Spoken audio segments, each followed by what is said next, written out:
అనేక కొన్ని డిమాండ్స్తో అంటే ఈ విద్యుత్ సంస్థలో కొన్ని కార్మికుల యొక్క సమస్యలతో పోరాటం జరుగుతుంది.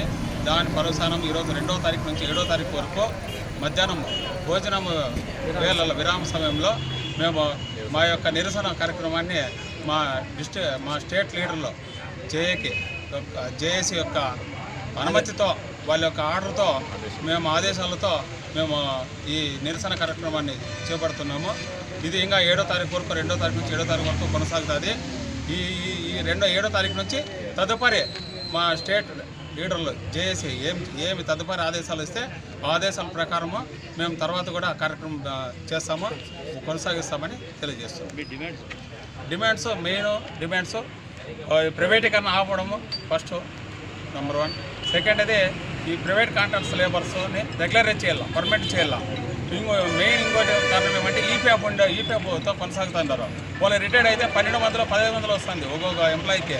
ఇన్నేళ్ళు మేము కష్టపడి ఓ సంస్థలో పనిచేసి రిటైర్డ్ అయినా కూడా మేము ఒకరి మీద ఆధారపడాల్సి వస్తుంది. స్టేట్ గవర్నమెంట్ 2000 పెన్షన్ ఇస్తుంది, 2500 ఇస్తుంది, 3000 పెన్షన్ ఇస్తుంది.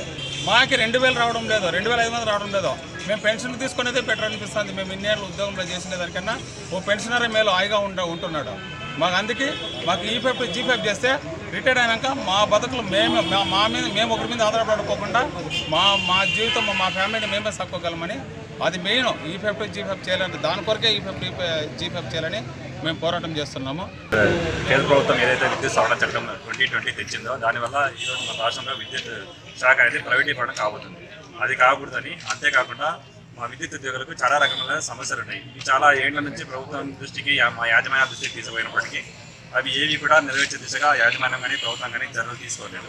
కాబట్టి గత నెలలో మా విద్యుత్ శాఖలోని 32 యూనియన్లు కలిసి ఒక జేఏసీగా ఏర్పడి యాజమాన్యానికి నోటీస్ ఇవ్వడం జరిగింది.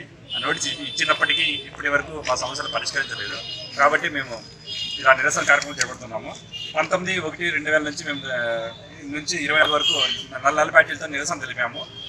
ఆ తర్వాత మాకు యాజమాన్యం పిలిపించి చర్చలు జరిగినప్పటికీ ఆ చర్చలు ఫలించకపోవడంతో మరి 26 నుంచి 31 వరకు మేము వర్క్ రూల్ని టైం ప్రకారం మాత్రమే వర్క్ చేయడం ప్రారంభించాము. కానీ అప్పటికి యాజమాన్యం ఇంకా స్పందించలేదు. కాబట్టి ఈ రోజు నుంచి 7వ తారీఖు వరకు మేము ఇలా మధ్యాహ్న భోజన విరామ సమయంలో ప్రతిరోజు నిరసన తెలుపుతాము 7వ తారీఖు వరకు.